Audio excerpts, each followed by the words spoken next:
Hey guys, tonight we're slipping into the smoky twilight of ancient Macedonia, where thunderheads roll across craggy hills and a baby's cry pierces the heavy air. The year is 356 BCE, and trust me, this isn't just any royal birth. Candles gutter in the royal palace of Pella, horses stomp in their stalls like they know something's coming. And in a grand stone room, Queen Olympias grips the edge of her bed, her eyes burning not with pain, but purpose. A boy is born. A boy named Alexander. You can practically hear the dramatic music swelling, because if you believe the stories, the universe threw a lot of signs into the sky that night. One tale claims the temple of Artemis at Ephesus, the largest in the world, burned down at the exact moment Alexander was born. A sign, said the priests, that a force of destiny had entered the world. His mother, Olympias, was convinced he wasn't just her child. He was chosen. In fact, she whispered to some that Zeus himself had visited her in the form of a serpent. Yep, a literal god snake baby daddy. Try explaining that to your future in-laws. So, before you get comfortable, take a moment to like the video and subscribe, but only if you genuinely enjoy what I do here. And while you're at it, tell me where you're watching from and what time it is there. Now, dim the lights, maybe turn on a fan for that soft background hum, and let's ease into tonight's journey together. Because baby Alexander didn't get a soft start. Even as an infant, he was expected to be, well, better, stronger, wiser, tougher. Being born to King Philip II meant that one day, this tiny human might be leading armies, building cities, or at least learning how not to spill soup on his royal robe. The expectations weren't small. Philip, his father, was no slouch. A hardened warrior and a sharp politician, Philip had unified the fractious Greek city-states under Macedonian rule. He'd built an army like no other, a phalanx so tight it could punch through nearly any line. And now he had a son. But would the boy measure up? Olympias wasn't worried. She told people her son would surpass his father, that he was more than a king, he was a legend in the making.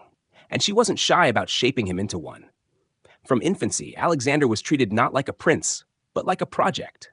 No coddling, no spoiling. He was bathed in cold water. His nurses whispered philosophy into his ear, not lullabies. By the time he was a toddler, he probably thought Ari, Greek for virtue, was just a bedtime snack. And yet, there was something about him. Visitors to the court noted his intensity, his stare. Even as a child, Alexander had this unsettling way of making adults squirm, like he was studying them, measuring them. He didn't giggle like other children. He asked questions. Big ones, about gods and justice and death, typical 5-year-old stuff. Historians still argue whether this early aura of greatness was real or just the work of later fan fiction scribes pumping up his origin story.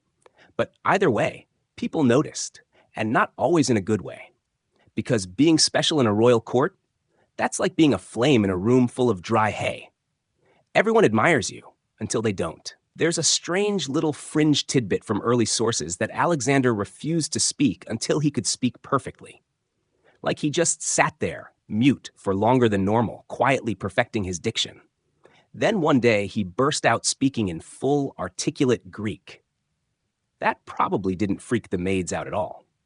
By the time Alexander was old enough to walk through the palace gardens, he was already being groomed to think like a king. He was told daily who he was, the son of Philip, the Lion of Macedonia. But Olympias had another line she fed him. You're not just your father's son, you're Zeus's son. It's hard to develop healthy self-esteem when your mother thinks you're literally descended from Mount Olympus. Still, there's no doubt the pressure worked. Even as a boy, Alexander showed a freakish level of self-discipline. He didn't overeat. He didn't brag. He didn't even laugh that much. He absorbed everything, watched everyone, and listened more than he spoke. It's like he was building a library inside his mind, and every person he met, every experience was just another scroll on the shelf. And when he did speak, oh boy. Court records describe him as terrifyingly persuasive. Think child lawyer crossed with a future emperor. His voice wasn't loud, but it carried. His words were careful, sharp. People listened and obeyed. There's another little gem from his childhood. When he was around 7 or 8, a court tutor brought him a tray of luxurious treats, golden fruit, honey cakes, the good stuff. Alexander looked at it, shook his head, and said, "Do you think I need to learn to be greedy?" He wanted books instead. Yeah, that kid. And he wasn't just smart. He was tough. Philip reportedly encouraged him to wrestle older boys, ride the wildest horses, even go barefoot in winter. Macedonians weren't big on pampering, and if Alexander was going to lead, he had to learn to endure. He had to learn to win. But here's the thing, it wasn't just about being better, it was about being watched. From the moment he was born, everyone kept score. How fast he ran, how high he jumped, what he said, what he didn't say. The boy grew up under a microscope, and instead of breaking, he seemed to thrive in it, like steel being tempered. And deep inside, in that flickering furnace of a child's heart, something was grow afire, a need. Not just to please his parents or to meet expectations, but to shape the world, to be more than his father, to outdo Achilles. Because in Alexander's mind, greatness wasn't a gift, it was a duty. And his childhood, that was just the training montage. You're standing in a dusty courtyard now, sunlight bouncing off polished shields and the occasional gleam of bronze. A crowd has gathered, murmuring with anticipation. And at the center of this semicircle of nobles, soldiers, and sweaty stable boys stands a boy. 12 years old, wiry, composed, with a look in his eye that suggests either divine wisdom or utter madness. Next to him, a massive black horse, muscles twitching like coiled thunder, foam flecked at the corners of its mouth. The beast paws at the ground, snorts, and turns its head just enough to remind everyone it could kill a man with a flick. His name is Bucephalus, and he's already made a mess of things. Several grown men have tried to tame him, and all have failed. Some limping away, some bleeding, none volunteering for a second go. King Philip watches, arms crossed, his face a study in irritation. This horse cost a fortune, and now it's just an oversized lawn ornament. Someone mutters that the animal's hopeless. Maybe send it back. Maybe put it down. But young Alexander steps forward calmly. He doesn't reach for the reins, doesn't shout, doesn't flinch. He just studies the horse for a minute, tilting his head in that unsettling way he has. And then he says something truly bizarre for a preteen standing in front of a death machine. He's afraid of his own shadow. Historians still argue whether that line was real or invented later by court poets who had too much time and wine. But it's a great line. And what matters is what he does next. Because Alexander turns the horse toward the sun, so its shadow falls behind it, and gently lays a hand on its mane. Bucephalus shudders. But he doesn't bolt. And then Alexander does the unthinkable. He mounts him. There's a sharp intake of breath from the crowd. A stable hand starts muttering a prayer. King Philip's hand tightens around the hilt of his sword. But Alexander, he rides.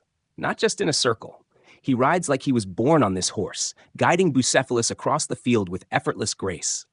The horse that couldn't be broken is suddenly performing like it's auditioning for the Olympics. It's pure poetry, hooves flying, mane streaming, the prince's cloak flapping behind him like a red flag of destiny. When Alexander finally returns, he dismounts with the smugness only a 12-year-old can muster and walks Bucephalus back to the stunned crowd. There's dead silence until Philip strides over, eyes glistening. He kneels, yes, kneels, grabs the boy by the shoulders and says something that will echo in the boy's skull forever. My son, you must find a kingdom worthy of you.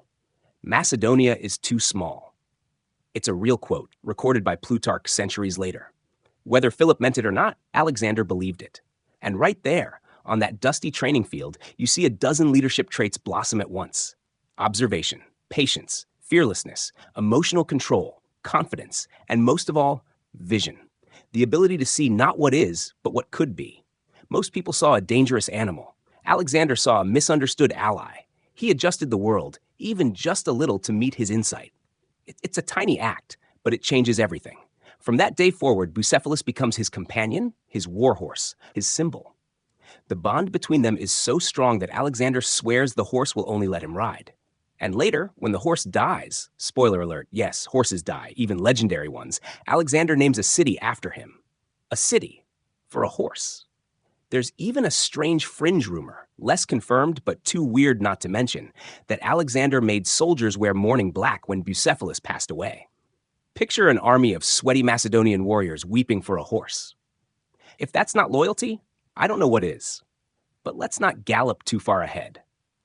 Back in Pella, this event catapults Alexander's reputation into overdrive. No longer just the prince, he's now the boy who tamed the beast. Word spreads like wildfire from the palace kitchen to the outer provinces. People begin to whisper, some in admiration, others in fear. Because here's the thing about leadership: the first time you do something nobody else can do, people look up to you. The second time, they start watching their backs. Even Philip feels it. The father who once dominated every room now senses a new gravity pulling at the court. His son isn't just next in line. He's already stealing the spotlight. At state dinners, foreign dignitaries ask to meet the boy. They want to see the eyes that tamed Bucephalus. And they come away rattled. One envoy is said to have described Alexander's presence as like standing too close to lightning. That's not a compliment or an insult. It's just fact. You feel charged. You feel seen.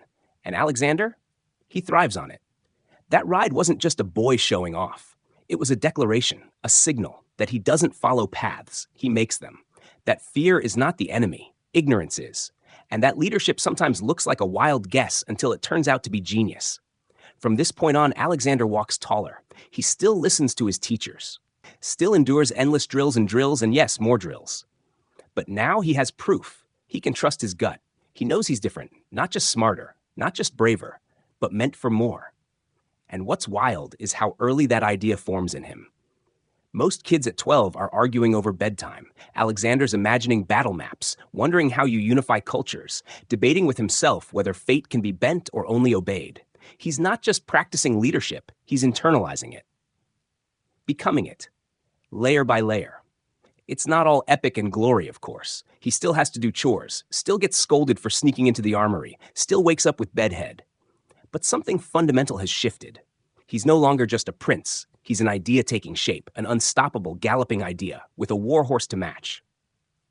The flickering torchlight in the royal halls of Pella casts long, dancing shadows as Alexander grows older. And if you listen closely, beneath the quiet of the stone walls, you can hear something sharper than the clash of swords or the neigh of battle-hardened horses. It's the voice of his mother, Olympias. You may not know her well, but Alexander sure did. She wasn't your average queen, the kind who smiled and waved while sipping watered wine. Olympias was a Molossian princess from Epirus, which basically meant she came from a long line of people who tamed wolves and possibly hexed their enemies for sport. And when she married Philip, she didn't become part of his world. She brought her world with her. Snakes, rituals, fierce loyalty, whispered ambition. Olympias was a force of nature, a spiritual storm who believed without hesitation that her son was born for more than mortal thrones. And she made sure he believed it too. She told him bedtime stories. Yes, but they weren't about soft rain or kind shepherds. They were about heroes and gods, about half-divine children who changed the world through fire and blood. When other kids were learning their alphabet, Alexander was hearing tales of Achilles dragging Hector around the walls of Troy. Historians still argue whether Olympias truly believed Alexander was the son of Zeus or if she just weaponized mythology to supercharge her son's ambition. Either way, it worked. She spoke destiny into him. With every whispered tale and lingering gaze, she carved into his psyche the conviction that he was chosen, anointed even, by powers far above any crown his father could offer. Philip, meanwhile, rolled his eyes. He didn't exactly love the divine dad narrative. Imagine being a world-class general and your wife keeps telling your kid, your real father's lightning. Tough gig. Still, Olympias wasn't just mystical. She was smart. She played politics like a chess master and made sure Alexander saw it all. From an early age, he sat in on court debates, watched alliances being bartered like sacks of grain, and learned how loyalty could be bought, betrayed, or broken over dinner. Olympias was always teaching, even when she wasn't saying a word. She showed Alexander how to read a room, not just with his eyes, but with his instincts. Who flinched when the king spoke? Who smiled too quickly? Who said nothing at all? In the art of ruling people, silence sometimes said more than words, and Alexander became fluent in that silent language. But the real lesson Olympias taught? How to harness belief. Not just faith in gods, but in yourself, in your legend, in the idea that your will deserves to shape the world. Alexander learned to make people believe in him, not just follow orders.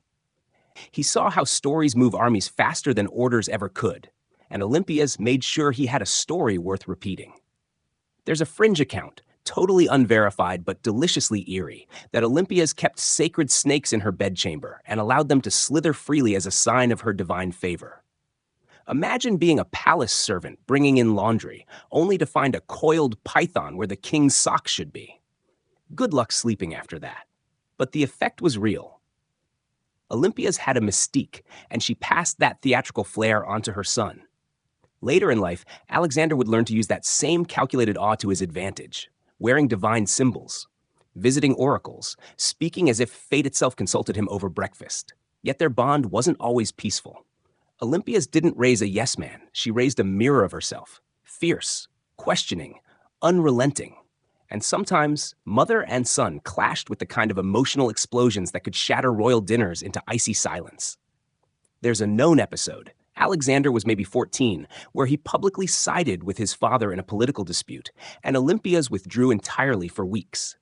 No notes, no warm glances, just a stormy absence that made Alexander feel like he'd just exiled his own heartbeat. Lesson learned. Still, through all this intensity, there was loyalty, fierce and mutual. Olympia saw in her son not just potential, but continuity, her legacy. And Alexander, for all his frustrations, never stopped loving or needing her. Even when he was conquering half the known world, he kept her in the loop, sent her gifts, letters, and made sure she held power back home. And here's the subtle genius of it all. Olympias taught Alexander not just how to lead men, but how to lead narratives, how to craft a version of yourself that outlives you. Because someday, he wouldn't just need soldiers, he'd need believers. You can almost picture a late-night scene, torches flickering low, the sound of crickets outside the palace walls, and young Alexander sitting beside his mother. She's brushing his hair, murmuring old myths in a language older than Greek, and her voice is soft but filled with iron. "You are not like the others," she tells him. "You carry fire in your bones." And maybe, just maybe, that fire flickers a little brighter after every word. Now the torches give way to sunlight filtered through linen drapes. The scent of scrolls, oil lamps, and crushed fig leaves lingers in the warm air. You sit in a quiet study chamber. Not a battlefield, not a throne room, but it might be the most dangerous place Alexander will ever walk into. Because this, my friend, is the domain of Aristotle. Yes, that Aristotle. Not some wandering tutor with a fancy accent, the actual philosopher, the walking encyclopedia. The dude who basically invented logic and casually tutored the future of Western civilization on his lunch breaks. Imagine being 13 and your private teacher is the intellectual grandchild of Socrates. No pressure. King Philip knew that if his son was going to rule not just Macedonia, but the world, he'd need more than muscles and military drills. He'd need ideas sharp enough to carve empires. So he summoned Aristotle and said, essentially, "Here's my son. Mold him." And mold him he did. For 3 straight years, Alexander and a few hand-picked noble boys studied under Aristotle's watchful gaze at a sanctuary called Miasa.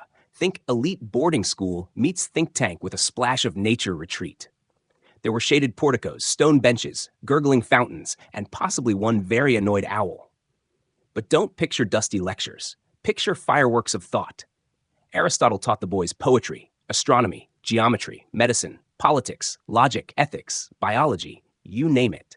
If there was a system to how the universe worked, Aristotle taught them how to crack it open and peek inside. But Alexander?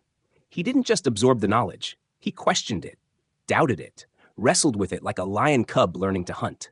And that's the leadership trait bursting to life here, intellectual curiosity. Alexander wasn't content with "because I said so." He asked why. Then, what if? Then how do I make that mine? One story tells of Alexander confronting Aristotle about the philosopher's secret books, private notes and commentaries not meant for public consumption. Why keep them hidden, he demanded. Knowledge should be shared. Aristotle, predictably grumpy, told him they weren't ready for the masses. But Alexander, even as a teen, believed in the power of ideas to shape nations. Sounds like someone already planning a world tour. Historians still argue whether Aristotle had that much of an effect on Alexander's later policies. After all, conquering Persia isn't the same as parsing syllogisms. But Alexander's love of learning never vanished. He'd drag naturalists with him on campaign, record river depths, collect flora from foreign lands, and correspond with scholars while camped in deserts. That spark? It was lit at Mysa. And let's not forget the role of contrast. Aristotle wasn't warm and fuzzy. He wasn't Olympias, whispering divine destiny. He was cool, methodical, and painfully rational. He believed in moderation.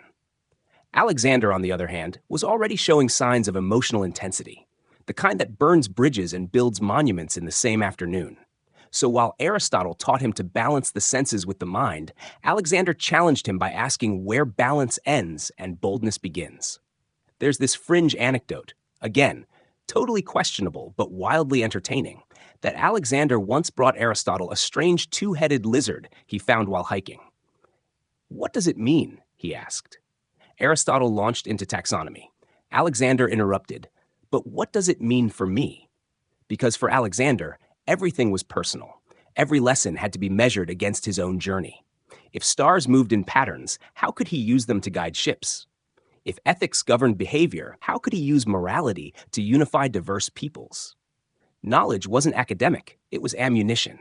He even carried copies of the Iliad annotated by Aristotle, treating it like a tactical manual. He called Achilles his role model, and you can bet he didn't skim. That alone gives you insight into a key part of Alexander's growing leadership. He combined story with structure. He took myth and philosophy and wove them into a worldview. Where some kids dreamed of fame, he studied how to earn it.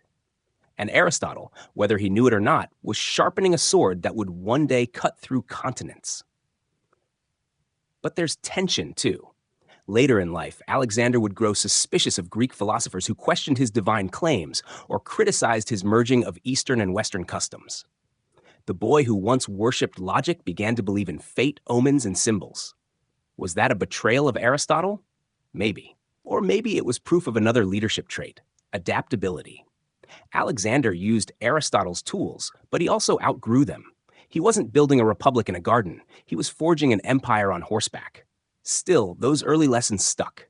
When cities needed rebuilding, he consulted engineers. When cultures clashed, he quoted Plato. And when he found new plants or beasts, he sent notes to Aristotle himself, teacher to student, still learning from each other across oceans. So here's the takeaway. As your blanket gets warm and your eyelids start to drift, before he conquered the world, Alexander conquered questions. He tamed horses, yes, but also the wildness of not knowing. He understood that leading others starts with knowing yourself, and that truth, however messy, is the foundation of greatness. Next time someone tells you philosophy's useless, just remind them. One philosopher raised a king who nearly ruled the earth. Your breath slows a little as the night deepens, and you're still following that young prince, now maybe 15, maybe 16, as he steps away from scrolls and sages and straight into the pounding heartbeat of his father's world, the military. No more quiet courtyards or owl-accompanied lectures. This is where dirt gets under your nails, where armor pinches your shoulders, where the language isn't logic, it's formation, loyalty, and sweat.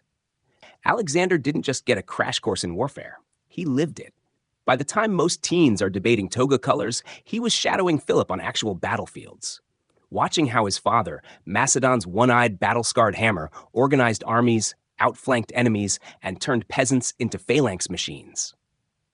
Let's pause here, because this section is all about a deeply underrated trait in Alexander's early leadership: respect for discipline.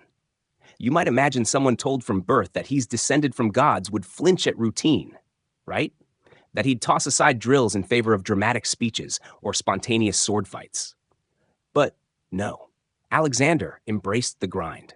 He studied the Macedonian phalanx like it was a holy relic. Those 16-foot sarissas weren't just pointy sticks. They were a system. One soldier off beat, and the whole line could crumble. Alexander learned this not from scrolls, right, but from marching in step. At 16, while most royals were still learning to wave gracefully from balconies, Alexander was left in charge of Macedon while Philip campaigned elsewhere. And he didn't just hold the fort, he built one. Literally. A local Thracian tribe started acting up. Instead of waiting for daddy to come home, Alexander raised a militia, led them north, crushed the rebellion, and founded a city on the spot. He named it Alexandropolis, which, yes, is basically ancient Greek for, "Hi, I did that." Quirky tidbit. There's an odd report that Alexander had a habit of talking to statues when he was alone, practicing speeches or strategies. Some say it was nerves. Others say it was genius rehearsal. Either way, imagine a teenager walking in circles around a marble Heracles going, "No, no, I conquer you politely." But back to Philip. Their relationship was complicated. As in, really complicated. Philip was everything Alexander wasn't. Rugged, pragmatic, deeply mortal. He ruled with a mix of charm, manipulation, and the kind of strategy that made rivals disappear without a trace. He built the Macedonian army into the deadliest force in Greece, and made enemies with half his own allies doing it. Alexander admired him deeply. He also competed with him. And that, right there, shaped another critical leadership trait: drive through rivalry. Alexander wanted his father's approval, but he also wanted to surpass him. Philip might be Macedon's greatest general, but Alexander was going to be the world's greatest. Not out of spite, out of design. One famous story, possibly apocryphal, possibly awesome, tells of Alexander bursting into tears after hearing of Philip's latest conquest. When asked why, he replied, "My father will leave me no worlds to conquer," which is dramatic and a little extra, but also kind of iconic. Historians still argue whether Philip truly wanted Alexander to inherit the full Macedonian machine, or whether he feared being outshone. There were rumors, tensions, scandals. Philip married a younger woman. Olympias seethed. Alexander, caught in the middle, started sleeping with a dagger under his pillow. Family dinners must have been a blast. But it's important to know that through all this, through every battle drill and royal blow-up, Alexander was learning how to command by example. He didn't bark orders from balconies. He rode with the cavalry, ate the same food, slept on the same ground. If his men waded through a flooded river, he was at the front. If they climbed a mountain pass, he was first up, boots slipping on shale like everyone else. There's a great moment, still years ahead, where his army is dying of thirst in a scorching desert. A scout brings Alexander a helmet full of water, the last drinkable drop they could find. He stares at it, then pours it into the sand, saying he won't drink unless every man can. You don't buy that kind of loyalty. You earn it. And Alexander was already laying the groundwork as a teenager. He watched how Philip rewarded courage and punished cowardice. How he adapted tactics to terrain. How a perfectly timed cavalry charge could win a battle before the infantry even struck. And all the while, Alexander wasn't just copying, he was improving. Philip fought Greeks. Alexander dreamed of Persia. Philip built an army. Alexander planned an empire. And here's the best part. While Alexander soaked up military discipline like a sponge in hoplite boots, he never lost his flair for theater. He knew that war wasn't just mechanics, it was morale. And sometimes, a well-timed speech could win a battle before the swords even clashed. So as you drift deeper into this story, feel the dust of ancient roads beneath your feet. Hear the barked orders of drill masters. Smell the iron tang of weapons oiled for war. And remember that while Alexander's heart burned with vision, his body was trained by repetition. He wasn't just destined to lead, he prepared to lead. And that, maybe more than any birthright or prophecy, is why he'll make men follow him across the edge of the world. The night outside stretches deeper now, stars pricked across a velvet sky like the glint of unsheathed blades. You're standing in a great stone hall lit by flickering oil lamps, shadows cast long over polished floors. The air hums with tension. Something is about to crack. Alexander is 18. He survived tutors, battles, and the weight of expectation. But nothing compares to what happens next. Because the most pivotal lesson in leadership, sometimes it's betrayal. Let's back up a bit. King Philip, after years of waging war and forging alliances, decides it's time to throw the biggest, splashiest wedding in Macedonian history. Not his first wedding, mind you. This is number what? 7. 8. Who's counting? But this time, he marries a much younger woman, Cleopatra. Not that Cleopatra, we're not in Egypt yet. This one's a Macedonian noblewoman. And here's the twist. Cleopatra is full Macedonian. Alexander's mother, Olympias, was from Epirus, a neighboring kingdom. So this new marriage sends an extremely loud, extremely dangerous message. Maybe Philip's new wife will give him a purer heir. Oof. Imagine being Alexander, standing at that wedding feast, while your dad and his new bride bask in the glow of legitimacy. And then, it gets worse. One of Philip's most trusted generals, Attalus, also the uncle of this new bride, gets drunk during the celebration and publicly prays for a legitimate heir from the marriage. Basically calling Alexander a half-blood, a backup plan, a placeholder until the real son is born. Cue record scratch. Alexander, who had trained under Aristotle, led troops in battle and founded a city by 16, storms out. But not before hurling a goblet across the hall and snapping at Attalus in front of the entire court. "Am I a bastard now after all this?" he may have shouted, or something a lot spicier. Philip, furious, lunges at him with a sword. Problem is, Philip's very drunk and one-eyed. He trips, faceplants, in front of everyone. Alexander turns to the crowd, eyes blazing, and mutters one of the coldest lines in ancient history. Here is the man who plans to cross from Europe into Asia, and he can't even cross a room. Mic. Drop. So yeah, family drama at the royal level. But more than that, this is the moment when Alexander learns a brutal truth. Power doesn't protect you from humiliation. Not even when you're the heir apparent. Olympias, always the schemer, flees back to Epirus. Alexander leaves Macedon for a while, and though there's a later reconciliation between father and son, the damage is done. And then, Philip is assassinated, in public, during a festival, right before setting off to conquer Persia. It's chaos. A bodyguard named Pausanias stabs him, then tries to flee, but is quickly cut down by Philip's other guards. Just like that, the king is dead. Historians still argue whether Alexander and Olympias had anything to do with it. Some say Pausanias had personal motives. Others whisper about a web of conspiracies, secrets, and carefully timed vengeance. No proof ever sticks. But the timing? Let's say it was convenient. Either way, the moment Philip falls, the throne is wide open, and everyone's watching Alexander. Here's the wild thing. He doesn't hesitate. That's our leadership trait here, decisive authority under pressure. In the hours after Philip's death, Alexander moves. He secures the palace. He calls the nobles together. He assures the army. He promises continuity. And then, just to be extra clear, he executes everyone who might challenge him, including Attalus. Yes, that Attalus. And just like that, Alexander becomes king at 18. Not heir, not co-ruler. Period. But he knows ruling Macedon isn't the same as holding Macedon. Greece is a patchwork of shaky alliances and nervous city-states, all held together by Philip's iron hand. That hand is now buried under 6 feet of sacred dirt. So what does Alexander do? He starts marching. In one swift campaign, he rides from city to city, crushing revolts before they start. Thebes wavers. He makes an example. Athens grumbles. He reminds them of the size of his army. Within months, all of Greece bows to him again, just as they did to Philip. This isn't just bravado, it's strategic mercy, mixed with theatrical cruelty. Cities that surrender get pardons, cities that resist get flattened. It's a message written in blood and stone. I may be young, but I'm not playing pretend. Quirky side note, there's a story that after one victory, Alexander stopped to personally bury the fallen enemies with honor. He reportedly said, "They fought bravely. They deserve to rest like kings." Not just strategy, but symbolism. Even in war, he understood optics. He wasn't just forging fear, he was forging loyalty.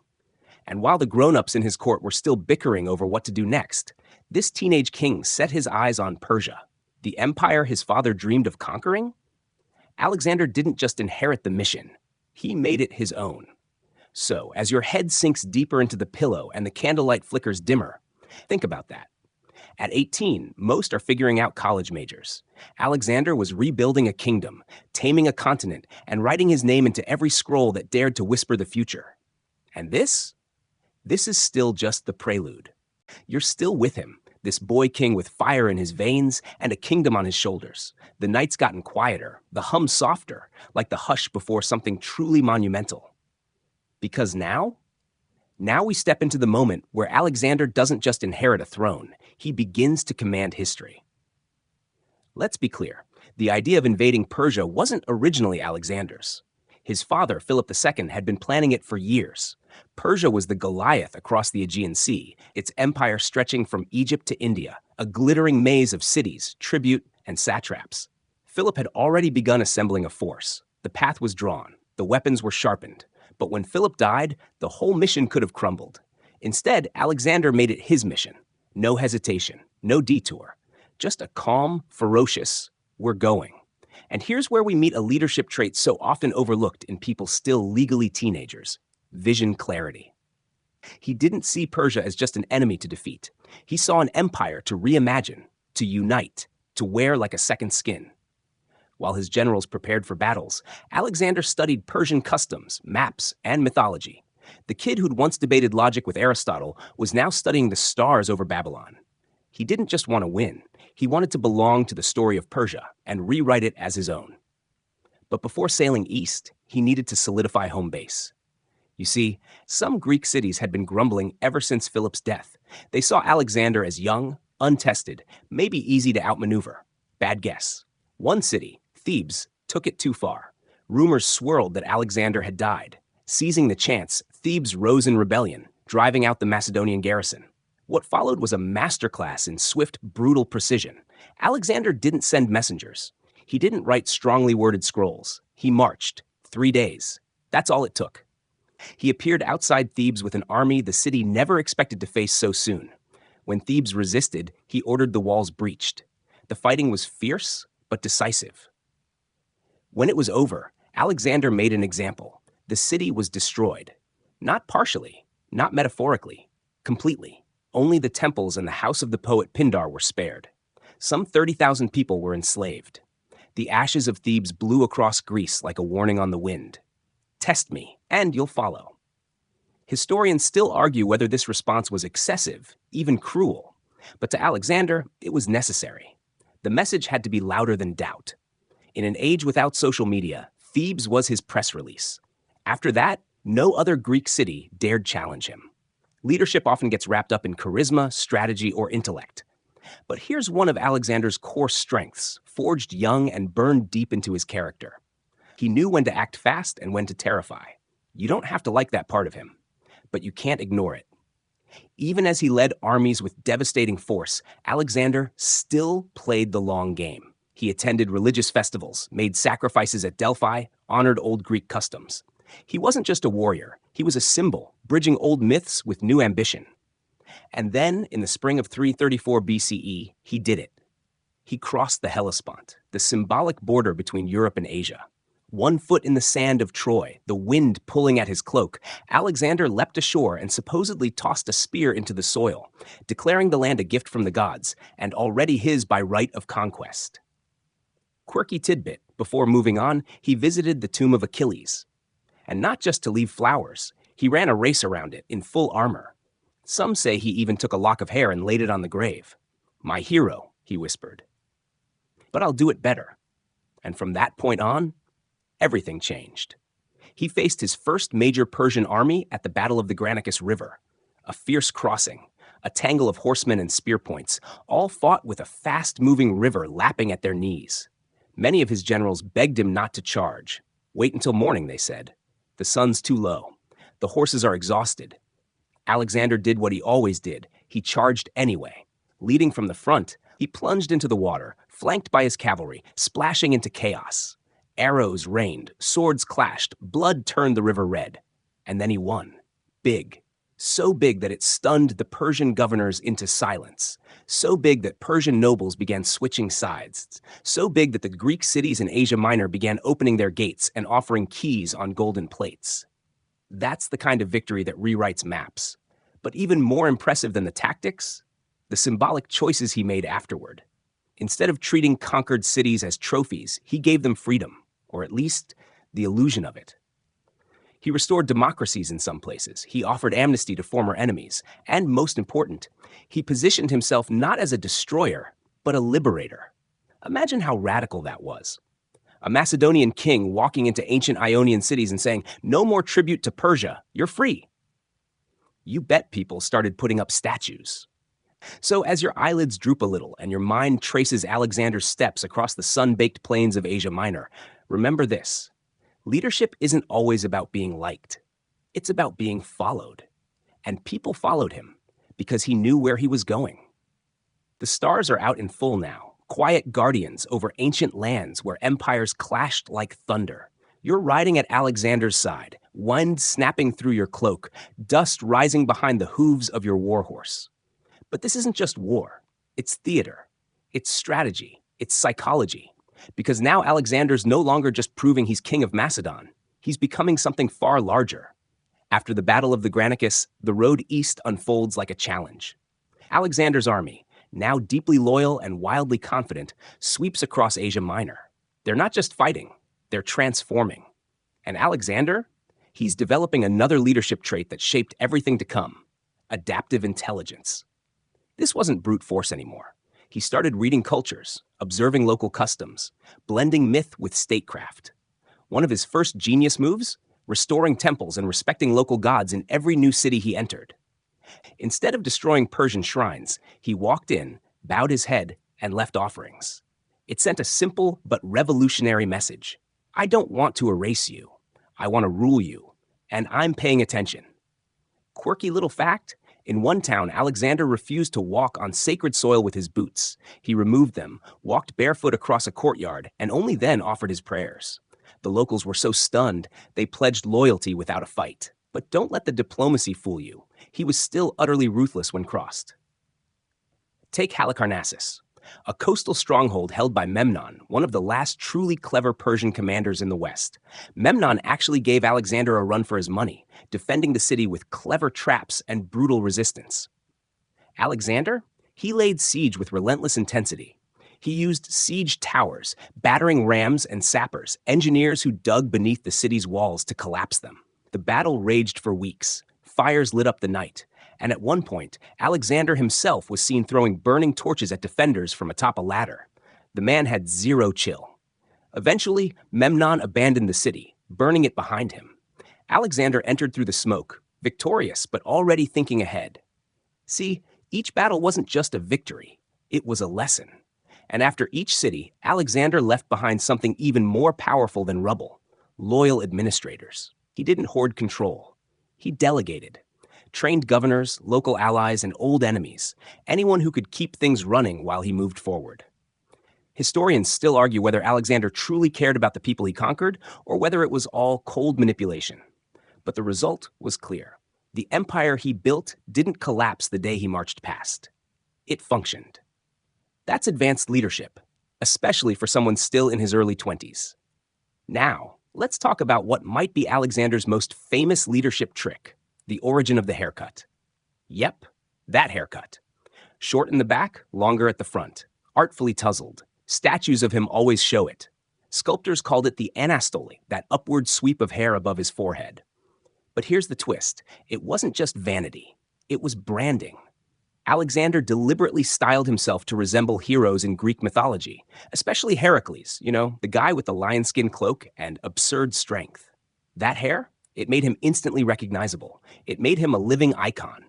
Think of it like an ancient version of a logo. You see that hair? You know exactly who's in charge. Even his armor, sleek, stylized, often shining gold, was designed to catch light and draw eyes. In a chaotic battlefield, troops could look up, see that glint, and feel confidence surge through their veins. Oh, and remember Achilles? Alexander carried a copy of Homer's Iliad with him everywhere. Some say he kept it under his pillow. Others claim he had a jeweled casket just for it. Either way, he wasn't just reading myths, he was becoming one. That's not ego. Well, okay, it's a little ego. But more than that, it's long-term narrative thinking. Because Alexander understood what so few conquerors ever do. Winning battles makes you feared. Living a story makes you unforgettable. And that's what really sticks with people: the story. One time, after taking a coastal city, Alexander supposedly climbed a cliff just to watch the sun rise over the sea. He stood there, arms wide, whispering to the wind like he was already speaking to future generations. You get the sense the guy knew we'd be talking about him 2,000 years later. But this next part? This is where things get tricky. Because now Alexander sets his sights on something huge: the heart of Persia. The great King Darius III is finally taking him seriously. And Alexander? He's about to walk into one of the most famous battles in human history. But first, another classic Alexander move. Before facing Darius, he takes a brief detour to solve a puzzle. The city is Gordium. The challenge? A massive knot tied to an ox cart, supposedly left by King Midas. Yeah, the gold guy. Legend said, whoever untied the knot would rule all of Asia. Most tried to unravel it with their fingers. Alexander looked at it for 5 minutes, then pulled out his sword and sliced it in two. Boom. Problem solved. Story born. That's more than a party trick. That's symbolic domination. He wasn't here to solve Asia. He was here to own it. And as you start drifting deeper into sleep, remember this: the great leaders, The ones who carve themselves into time?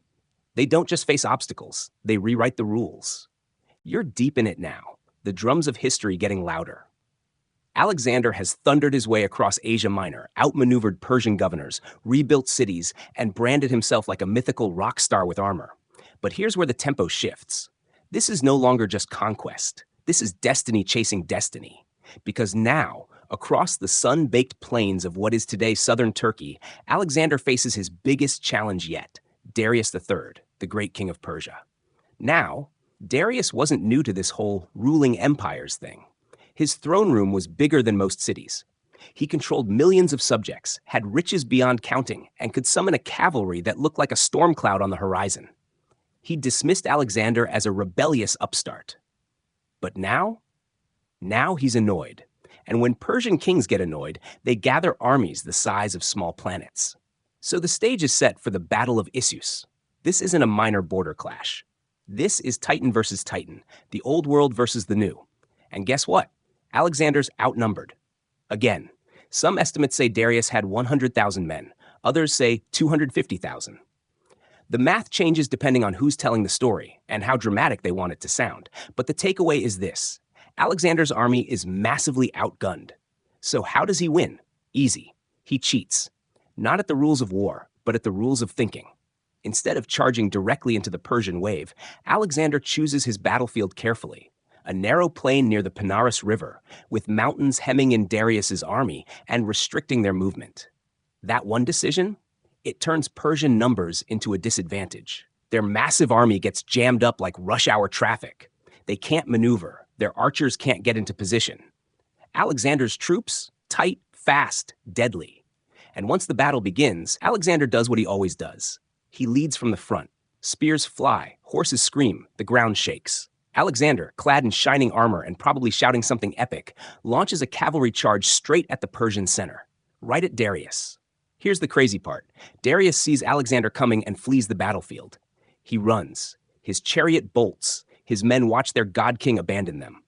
Game over. That moment, it becomes legendary. Alexander, the kid from Macedonia, just sent the most powerful man in the world running for his life. Leadership lesson? Target the head, and the body will follow. But what Alexander does next is maybe even more revealing than that battle. After the victory, he marches into Darius's tent, the royal tent. Silk pillows, gold bowls, perfume-scented robes. It's basically the Versailles of the desert. And what does Alexander find? Darius's mother, wife, and daughters left behind. Now, this could have gone very wrong. But Alexander, he doesn't harm them. He bows respectfully, calls them queens, and tells them Darius is still alive. He orders they be treated like royalty. This isn't mercy. It's PR genius. The Persian world watches and thinks, wait, this guy isn't just a conqueror. He might actually be a better king than Darius. Quirky footnote, one of Darius's daughters would eventually become Alexander's wife. But that's later. For now, it's all about the image. A young ruler who wins with both sword and honor. Historians still argue whether this treatment was heartfelt respect, calculated manipulation, or both. Either way, it worked. Entire regions began surrendering without a fight. Cities opened their gates. Alexander wasn't just feared, he was starting to be trusted. But don't get too cozy, because now he sets his sights south. Why? Because Persian naval power still looms large, and it's based in Phoenicia, modern-day Lebanon. Cities like Tyre and Sidon? They control fleets. If Alexander wants to control the sea, he needs those ports. And Tyre? Tyre decides to test him. Big mistake. The island city of Tyre refuses to let Alexander enter and sacrifice at its temple. Harmless, right? Not to him. Tyre's refusal is like telling Beyoncé she can't enter a karaoke bar. So Alexander builds a bridge. Literally. From the mainland to the island. We're talking months of construction, dragging stones into the sea, building causeways while under constant attack from Tyre's navy. His engineers bring siege towers. His men fire catapults. They create floating platforms. It's Minecraft meets ancient warfare. The siege lasts 7 brutal months. When the walls finally fall, Alexander enters like a storm god. The punishment is harsh. Thousands killed, others sold into slavery. It's another message, just like Thebes. You can surrender, or you can vanish. This ruthless streak? It's always coiled beneath his charm. Alexander knew when to be magnanimous, but also when to make fear walk the streets. But right after Tyre, something surprising happens again. He marches south to Egypt, and Egypt welcomes him. They'd been under Persian rule for ages, and frankly, they were tired of it. Alexander enters like a savior. No battles, no sieges. He honors their gods. He wears Egyptian robes. He even visits the Oracle of Amun at Siwa, deep in the desert. Here's where things get mystical. The priests there, after some dramatic silence, proclaim Alexander the son of Zeus Ammon. Translation: you're not just king, you're divine. Now, did they really believe that? Did Alexander, or was it a politically convenient boost of ego? Historians still argue. But from that point on, Alexander starts acting a little different, more regal, more distant. He begins expecting the kind of reverence once reserved only for gods and emperors. He's not just leading an army anymore. He's shaping a mythos. And the craziest part? His men still follow. Through rivers, deserts, mountains, and nightmares, they follow. Because whether he was slicing through Persian cavalry or kneeling in a temple half a world from home, Alexander had one trait that never dimmed. He made the impossible feel inevitable. The winds of empire are howling now, sand, sea, and smoke behind you. You're no longer marching with a prince or even a general. You're marching behind a man who walks into temples and comes out divine. Yeah, no big deal. Just your average Tuesday for Alexander the Great. After being hailed the son of Zeus Ammon in Egypt, something shifts, not just in Alexander's swagger, but in the scope of his vision. This isn't about punishing Persia anymore. It's about building something eternal, a realm where cultures mix, where Greek ideals flow like rivers through desert sands, and where he sits at the center, more than mortal. And he starts planting the seeds of that idea, literally. In Egypt, Alexander founds a city. Its name? Not hard to guess. Alexandria. It'll become one of the most influential cities in history, home to the Great Library, a melting pot of science, language, art, and yes, power. But back then, it's just sand, blueprints, and a very confident guy pointing at coastlines. Leadership-wise, it shows a builder's mind. He's no longer just smashing through armies, he's crafting legacies. But of course, the honeymoon doesn't last, because once Egypt is secured, Alexander turns east again, toward the real prize. Persepolis, the Persian capital. To get there, he must go through the Zagros Mountains, harsh, narrow, and lined with fiercely loyal Persian defenders. But by now, Alexander is a master of logistics and morale. He divides his army, takes treacherous side paths, and still keeps his troops focused, even after years of marching. At last, he meets Darius again, this time at Gaugamela. And no, this isn't a typo of guacamole, though honestly, a taco break might have done them all some good. The Battle of Gaugamela is the crown jewel of Alexander's military resume. Darius has pulled out all the stops, chariots with blades on their wheels, elephant corps, yes, actual elephants, tens of thousands of cavalry. It's like a final boss fight with cheat codes. But Alexander, cool as ever. He surveys the field, sees the weak points, and again executes a brilliant flanking maneuver. He feints, draws the Persian cavalry to one side, then strikes directly at the heart of the formation. Darius panics. Again and again, he flees. Twice now, the great king has abandoned his men on the field. This time, it's not just humiliating, it's fatal. The Persian army disintegrates. And Alexander? He rides into Babylon, then into Susa, and finally into Persepolis, the beating heart of the Persian Empire. There, he does something strange, something scholars still fight over. He burns it. The palace of Persepolis goes up in flames, huge golden halls, rich tapestries, gone. Some say it was revenge for the Persian sack of Athens 150 years earlier. Others say it was a drunken dare from his companions. Allegedly, a courtesan named Thais egged him on during a wild party. Some believe Alexander regretted it immediately. But no matter the reason, the symbolism is clear. The Persian Empire, as the world knew it, was finished. And here's the twist. Alexander doesn't gloat. Instead, he mourns. He begins dressing in Persian robes. He appoints Persian nobles to high positions. He starts adopting Persian customs, some of which his Macedonian soldiers deeply hate. Why? Because now he's not trying to replace Persia. He's trying to fuse it with Greece. Call it idealism. Call it arrogance. But Alexander believes in a unified world. One language, one law, one ruler. Him. And you know what? For a while it works. He marries Roxana, a Bactrian noblewoman. Not a Greek princess, not a political pawn, but someone from a culture his men once called barbaric. Leadership lesson here? Alexander wasn't just expanding borders, he was expanding identity, but it came at a cost. His older generals, they begin whispering. They don't like the new Persian-style bowing. They don't like the soft robes or the idea of putting Persians in command. Some accuse him of going soft. Others think he's losing his Macedonian soul. Then came the death of Parmenion, his most trusted general and a father figure to many in the army, executed on suspicion of conspiracy. No trial, no warm goodbye. And later, Cleitus the Black, a man who once saved Alexander's life at Granicus, is killed by Alexander himself during a drunken argument. Yeah, it gets dark. But hold on, because under all this stress, something extraordinary emerges. Alexander starts experimenting with new models of leadership. He's no longer leading just by charisma or tactics. Now he's trying to institutionalize unity. He orders mass marriages between his officers and Persian noblewomen. He trains Persian youth in Macedonian warfare. He hosts multicultural festivals and insists on Persian-Greek bilingual government. Is it utopia? Not exactly, but it's visionary. Historians still argue whether it was brilliant integration or doomed idealism. But for a leader barely past 30, it was unprecedented. Quirky fact for your pillow tonight. Alexander had a royal diary, like an actual Dear Diary scroll. His staff logged what he did daily, baths, dreams, omens, even meals. It was like an ancient Instagram feed, minus the filters. And get this, before every battle, Alexander would don his armor himself, piece by piece. Not just for show, but to remind his soldiers, I bleed like you. I fight with you. That's a brand of leadership money can't buy. Now you're probably wondering, where does this path lead? He's already conquered the known world. But Alexander doesn't stop at known. He heads for the edge of the map, India, where rivers run wide, elephants roam free, and the weather makes your sandals melt. Next stop, rainforests, revolution, and a battle that nearly broke him. And now you're sweating. Not just because you're 9,000 miles into Alexander's march, but because you've arrived in India, where even the mosquitoes seem majestic and angry. This isn't the parched desert of Persia or the polished stone cities of Egypt.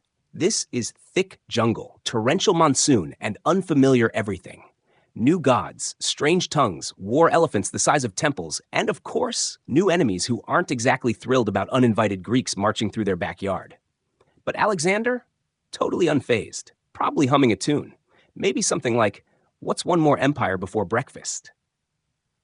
After crossing the Hindu Kush Mountains, a trek that's part death march, part fitness nightmare, Alexander and his troops arrive in the Punjab region, where they encounter a local king named Porus. Now, Porus isn't just any warlord. This guy is tall, proud, and commands a terrifying army, complete with elephants armored for battle. Think ancient tanks, complete with tusks and attitude problems. At the Battle of the Hydaspes River, the odds are once again stacked. The river itself is a raging torrent, and Porus's forces are wading across it, confident Alexander wouldn't dare cross under such awful conditions. But if you've made it this far, you know better. Alexander crosses at night, during a storm. Because of course he does. His cavalry slashes through the darkness, splashing and slipping, while the infantry follows behind. And by dawn, Porus turns to find Alexander already behind him.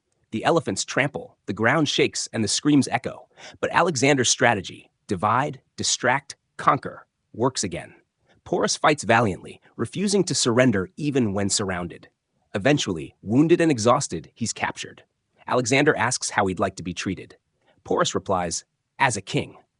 And Alexander, he lets him rule again, this time as a satrap under his empire. Why? Because Alexander admires strength. He doesn't just want to conquer people, he wants to fold their power into his own. Leadership lesson? Respect your rivals. Sometimes they make better allies. Still, this victory, though impressive, isn't celebrated with the usual feasts and fanfare. There's a new mood creeping in among the men: exhaustion, homesickness, whispers of mutiny.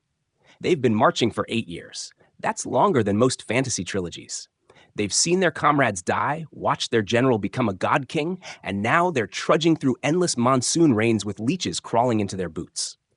So when Alexander says, let's go further east, aiming for the Ganges River and beyond, the army finally says, no. That's it. The end of the line. At the Hyphasis River, they dig their heels into the mud and beg, plead to go home. And for the first time, Alexander listens. It's one of the most underrated moments of leadership in his story. He could have forced them. He could have punished them. But instead, he respects their limits. That's not weakness. That's empathy, something rare in leaders who wield total power. Still, turning back doesn't mean heading home in style. Alexander decides to map the coast of the Persian Gulf as they return. And that means taking the army through the Gedrosian Desert, which is basically a frying pan made of sand and despair. It's brutal. Thousands die from dehydration. Horses collapse. Supplies vanish. Even Alexander suffers. He refuses water when his men have none.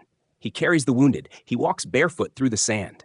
These aren't just theatrics. They're reminders. I'm still with you, even now. Quirky fact, in one famous moment, a soldier brings Alexander a precious helmet full of water. Alexander looks at it, thanks the man, and pours it into the sand. A signal to all, if they don't drink, I don't drink. That moment becomes legend. But the desert breaks more than bodies. It fractures Alexander's vision. By the time he returns to Babylon, he's weary, gaunt, and changed. And so is the empire. Back in the West, revolts are stirring. In Susa, political tensions are rising. His attempt to merge cultures, Greeks marrying Persians, shared ceremonies, blended customs, isn't going smoothly. Why? Because people don't just change because their king says so. Historians still argue, was Alexander naive? Was the dream of one world, one people, always doomed? Or was he simply too early? He tries one last trick. In a dramatic ceremony in Susa, he stages the mass marriage of thousands of Macedonian officers to Persian women, a symbolic act of unity. But behind the drums and silk, resentment simmers. Many of the soldiers view it as forced, a betrayal of their identity. And Alexander, once their heroic companion, now seems distant, imperial, untouchable. He senses this, so he invites the army to a massive banquet. Thousands attend. He gives gifts, tells stories, reminds them of their shared victories, from Granicus to Gaugamela to the ends of the earth. And for a brief moment, the magic returns. There's laughter, there's music, there's hope. Leadership isn't always about control. Sometimes it's about connection. And that's Alexander's final triumph. Even at the edge of exhaustion, even as his empire strains, he still knows how to reach into hearts and hold them. But even he can't outrun mortality. Babylon awaits, and something darker stirs there. Fever, whispers, shadows on silk, but not yet. For now, you lie back on your bedroll, the stars overhead, your boots caked in river mud, your heart heavy, but proud. You've walked through history, and you've followed a leader who bent the world toward his will, not just with the sword, but with vision. And then just like that, Babylon wraps around you. Not the battlefield, not the jungle, not the dry, endless plain of some far-off land. This is a city of hanging gardens, soft breezes, and glittering canal waters. You've come full circle, back to the place Alexander once claimed not with fire, but with celebration. But something feels off. The drums still beat, the trumpets still sound, but underneath the gold and garlands, you feel the air grow thick with unease. Something is unraveling. Alexander enters Babylon triumphant, but he does not leave it. Let's rewind. After that long, scarring march through India and the Gedrosian Desert, Alexander still dreams big. He's only 32, and in his mind, he's just getting started. The next plans? Arabia, then Carthage, maybe even Rome. He wants to explore the ends of the ocean, chart the uncharted, redraw the map of the world. He talks of new cities, new sea routes, massive naval construction projects, a vast new army made up of both Greeks and Persians. This isn't a man winding down. This is a man pressing fast forward. But not everyone is ready for it. His closest generals are tired. They murmur behind the lattice screens of palace halls. They question the cost, and the Macedonian elite? They're still furious about his Persian-style policies, bowing to the king, wearing silk, appointing former enemies to high positions. They want the old Alexander back. Only that Alexander doesn't exist anymore. In this moment, Alexander seems caught between two identities: the conqueror who won loyalty through battle, and the visionary who wants to sculpt a global civilization. And here, under the warm Babylonian sun, his body begins to fail him. Some say it starts with a fever, others with a long night of drinking. One account claims it was after a grand sacrifice, when Alexander collapses and is carried to bed, unable to speak clearly. And so begins one of the most debated illnesses in ancient history. Was it malaria from the swamps? A reopened war wound that finally turned septic? Typhoid, maybe? Or was it, cue the drama, poison? Historians still argue. The truth is, we'll never know. But for 11 days, he burns. His generals visit, standing in silence. His troops gather outside the palace, refusing to leave until they see him with their own eyes. Finally, he's placed on a stretcher and carried past them, his eyes open, though barely, his hand rising just enough. That image becomes a legend. A boy who tamed kingdoms, now too weak to raise a cup.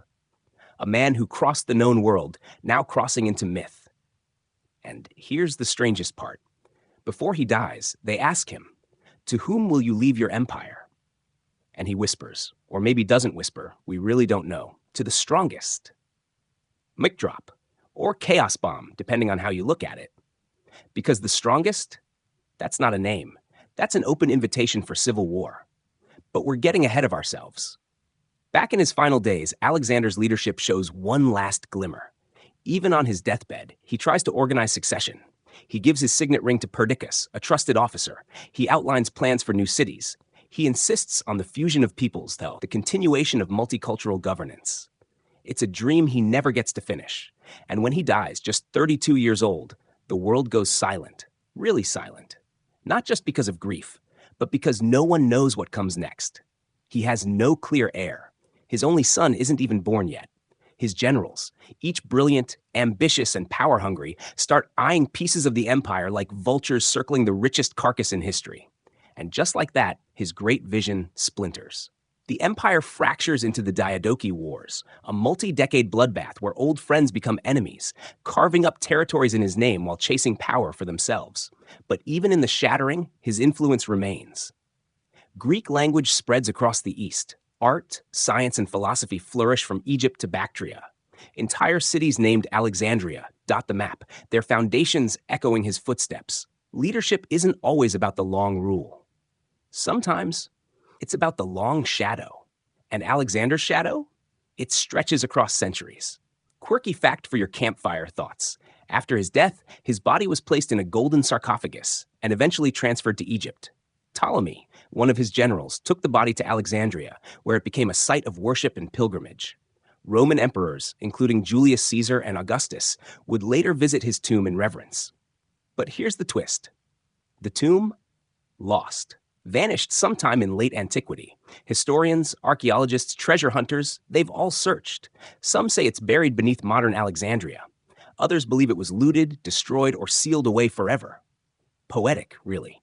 The greatest leader of the ancient world, and his resting place? A mystery. Maybe he'd like that. Because in life, Alexander was never still, always pushing boundaries, always chasing something further. Maybe in death, he simply kept going. It's quiet now.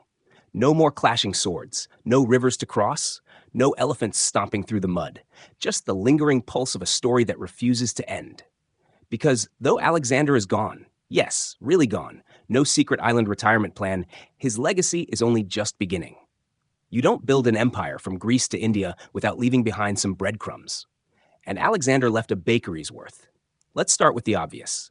Geography. More than 20 cities bore his name, most notably Alexandria in Egypt, which would go on to become a center of learning, trade, and culture. Picture the Library of Alexandria, filled with scrolls and flame-flickering mines. That wouldn't exist without the boy who once tamed Bucephalus in a dusty Macedonian field. But the real legacy? It's deeper than cities. It's in how Alexander changed the idea of leadership itself. Before him, conquerors were often just conquerors. Pillage, parade, and retire with loot. But Alexander? He didn't want to just take. He wanted to transform. He encouraged intermarriage between cultures. He adopted foreign dress and customs not out of weakness, but as a bridge. He spread Greek language across Asia, seeding what would become the Hellenistic Age, a fusion of East and West that birthed new art, science, and thought. You eat falafel on a street named after Plato today? You partially have Alexander to thank. Historians still argue whether he truly believed in this unity, or whether it was just a clever tactic to keep peace in a patchwork empire. Was he idealist or opportunist, truth seeker or showman? But the fact that we're still asking, well, that says a lot. Let's not forget, Alexander was still human. He could be ruthless. He killed trusted generals when paranoia gripped him. He burned Persepolis in a drunken rage. He sometimes ignored the needs of his men, obsessed with glory over survival. He was flawed. profoundly. And that's important, because leadership, true leadership, isn't about perfection. It's about how you respond to imperfection. Alexander made mistakes, some huge, but he also learned, adapted, and inspired. His men didn't just follow him because he won. They followed him because he walked through deserts beside them, because he slept in the dirt when they did, because he listened, at least sometimes, when they said enough. He didn't rule from a throne. He ruled from the front. Even in childhood, remember, he read stories of heroes not just to admire them, but to become one. He didn't just want to fight like Achilles. He wanted to live with meaning, to lead with heart, to earn his myth. And weird fact alert, some ancient stories claimed his body didn't decompose for days after his death. Cue the conspiracy theories. Was he poisoned? Put into a coma? Was his divine blood the reason? Or just a bit of ancient PR to maintain that godlike glow? Whatever the cause, the story stuck. People wanted to believe he was more than mortal. And maybe in some ways, he was. Because here you are, miles and centuries away, still lying in the dark, still listening, still feeling that quiet fire he lit in the world. It's easy to call him great. That's his brand, right? Alexander the Great. 3 words, infinite murals. But maybe it's more useful to call him Alexander the Possible. Because he reminds us that a scrawny, restless kid with wild ideas and too many questions can change the course of everything. That real leadership doesn't always come from the loudest voice or the sharpest blade, but from the person willing to stand in the storm, whisper, follow me, and mean it. Quirky closing tidbit? There's a theory, fringe, but fascinating, that Alexander secretly influenced Buddhism. Yep, some scholars point to the exchange of ideas after his invasion of India, suggesting that Greek artistic styles influenced early Buddhist sculpture, and that his presence may have nudged cross-cultural dialogue between East and West in ways we're still tracing. So not only did he blend gods and kingdoms, he may have nudged the shape of enlightenment itself. Not bad for someone who once got scolded for staying up late reading Homer. And that's where we'll leave him for now. Not on a throne, not in battle, but in the echoes, quiet but undeniable, of a leader who never stopped asking, what's next? So here we are, somewhere between dream and memory, torchlight and starlight, still tracing the shape of that boy who once stared down a wild horse and dared to think he could rule the world. Let's press pause on the military maps for a second. Because as we drift deeper into this story, it's time to zoom in not on what Alexander did, but what he was. The makings of a leader aren't forged only in battle. They begin in quiet things. How a child listens, how a teen treats failure, how a young man holds himself when the crowd thins and the noise dies down. From the very beginning, Alexander carried a strange cocktail of qualities. He was bold, yes, but also curious, a voracious reader, a deep thinker, a lover of stories and symbols. His favorite bedtime tales weren't simple parables. They were epic, messy, tragic. He didn't want neat endings. He wanted depth. That depth shows up in how he planned. He didn't conquer randomly. He chased legends, like the far-off land of the Indus or the source of the Nile, not because they were profitable, but because they haunted him. He believed leadership meant more than survival. It meant legacy. And, oh, did he plan that legacy? You remember how we talked about him carrying a copy of Homer's Iliad, annotated by Aristotle himself? That wasn't just because he liked a good beach read. He was mapping himself onto myth, drawing parallels, trying to live his life like a chapter in something bigger. And that kind of self-awareness? Rare. Leaders often drift into ego or image. Alexander began with it, but didn't stop there. He constantly asked, how can I be worthy of the story I'm building? And sure, sometimes that made him reckless, like diving headfirst into the Malian citadel without backup. Yes, that one again. He really almost died.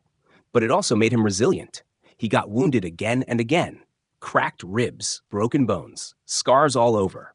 Yet he kept pushing forward, not because he enjoyed pain, but because he knew his troops were watching. In every risky charge, in every sleepless night, he was sending a message. I am one of you. And even when they grumbled, which they did often, they respected that. Now let's talk about a different kind of intelligence. Emotional. Because Alexander wasn't just good with swords and maps. He had this almost eerie ability to read a room, even if the room was 1,000 terrified strangers behind a palace gate. He knew how to command silence. He could speak gently to a defeated king one moment and deliver a thunderous rally cry the next. He understood ritual. He understood awe. And he used it, sometimes manipulatively, sometimes generously, to bring people under his vision. And here's the kicker. It wasn't always about fear. He knew fear only goes so far. What binds people longer is meaning, and he offered that. He told his followers they weren't just fighting for riches or revenge. They were building something that had never been built before. A unified world, a stitched-together quilt of languages, cultures, and dreams. Historians still debate whether he believed that or just sold it well. But either way, people followed. Not because he was perfect, but because he believed something bigger was possible. Let's not forget the weird fact of this section. Alexander had 2 different colored eyes, according to some sources anyway. One brown, one blue, a trait known as heterochromia. Is it true? We're not sure, but boy does it sound epic. It paints the picture of someone not quite of this world. Someone who sees things from 2 perspectives, the warrior and the philosopher, the realist and the dreamer. And perhaps that's the final thread here. Alexander didn't just lead by marching, he led by imagining. And then acting on that imagination. He wasn't afraid to challenge how things had always been done. He asked questions, big ones. What if Greeks and Persians could live as one? What if you could be a king and a servant? What if leadership wasn't about power, but about possibility? He was willing to try and fail at living out those questions, even if it meant backlash, betrayal, or burning cities in fits of confusion and grief. Because the boy who once wept over Achilles wasn't just looking for victory. He was looking for meaning in the madness. And that, more than anything, is what stayed with people after the dust settled. Not just the empire, not just the battles, but the feeling he left behind, that you could dare, that you could lead, even if the world had never seen your kind before. Let the stars settle for a moment. We're almost there, almost at the edge of the tale, the horizon where history fades into hush. And if you've made it this far, congratulations. You've followed Alexander longer than some of his own generals did. So let's wrap this with a question that really counts. What do you take with you from all of this? Because this wasn't just the story of a boy who became king, or a king who became myth. It was about the leadership DNA that lived in him even before the crown, before the battles, before the name echoed in marble halls. Let's rewind one last time to that small, restless boy in the palace of Pella. He didn't know he'd conquer the world, but he already knew how he wanted to live, with curiosity, with daring, with integrity, and sometimes just the tiniest bit of chaos. Even as a child, Alexander had that rarest of combinations, big dreams and personal discipline. He could memorize long passages of Homer and also spend hours practicing his sword technique. He'd question a tutor's philosophy and then race across a muddy field just to test a theory. From the beginning, he saw learning as action. He didn't want to know things just to know them. He wanted to use them, to lead, to inspire, to navigate the tangled web of human motivation. And maybe that's the single most powerful thing a leader can have. The desire to understand what moves people. Alexander listened. Not always well, not always humbly, but often enough that his followers believed he saw them, not just the outcome. Even when he was young, he showed an instinct for connection. Remember how he could rally a team of boys to reenact battles? How he'd name them generals, assign strategies, even award pretend honors? That wasn't just childhood play. That was training, a workshop in empathy, delegation, and morale. He wasn't just imagining being a leader. He was practicing it. And the results followed.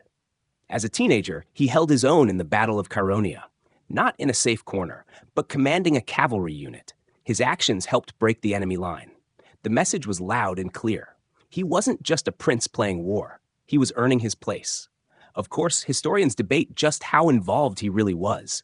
Some say he got lucky. Others claim he was merely under Philip's direction. But here's the thing. Even in the disagreements, Alexander's early reputation held weight. He'd done something few teens had ever done, lead in real life. And that pattern kept going. Wherever he marched, he brought that same blend of book smart and battlefield smarts, of vision and vulnerability. People didn't just fear his wrath, they felt drawn to his presence. There's even a story that, when he approached a besieged city, the defenders opened the gates just to see him up close. That's not tactics, that's charisma, supercharged by mystique. And yes, some of that mystique was carefully crafted. The hair, the robes, the dramatic speeches under moonlight. He knew the power of a good entrance. He probably would have nailed TikTok. But here's the catch: charisma alone doesn't last. Alexander sustained his leadership because he proved himself again and again. In hunger, in sickness, in freezing rivers and burning deserts. He showed up, not just as commander, but as one of the group. Leadership, after all, is about service, even if that service takes the form of sharp strategy and lion-hearted momentum. And quirky tidbit for this final leg?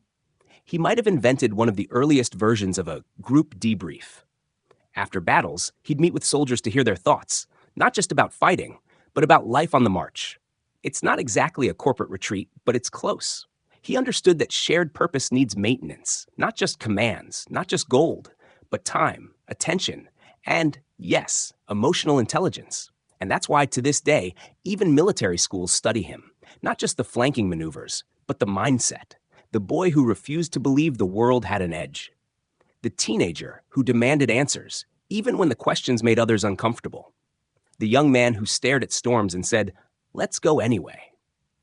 Leadership doesn't start when someone hands you a sword. It starts when you ask, what kind of story am I willing to live? And Alexander?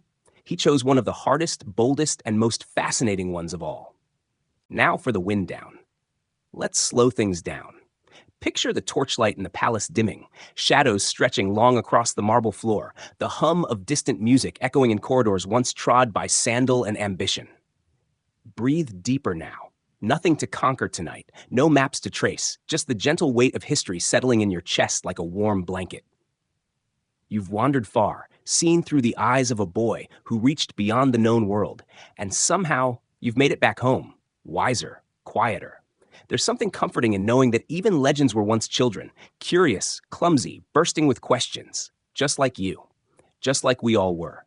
Let that thought cradle you as the story fades, soft and slow, into silence, because tomorrow the world might feel big and wild again. But tonight you're just here, safe, still, and gently tangled in the dream of a boy who never stopped asking, what's next? Sweet dreams.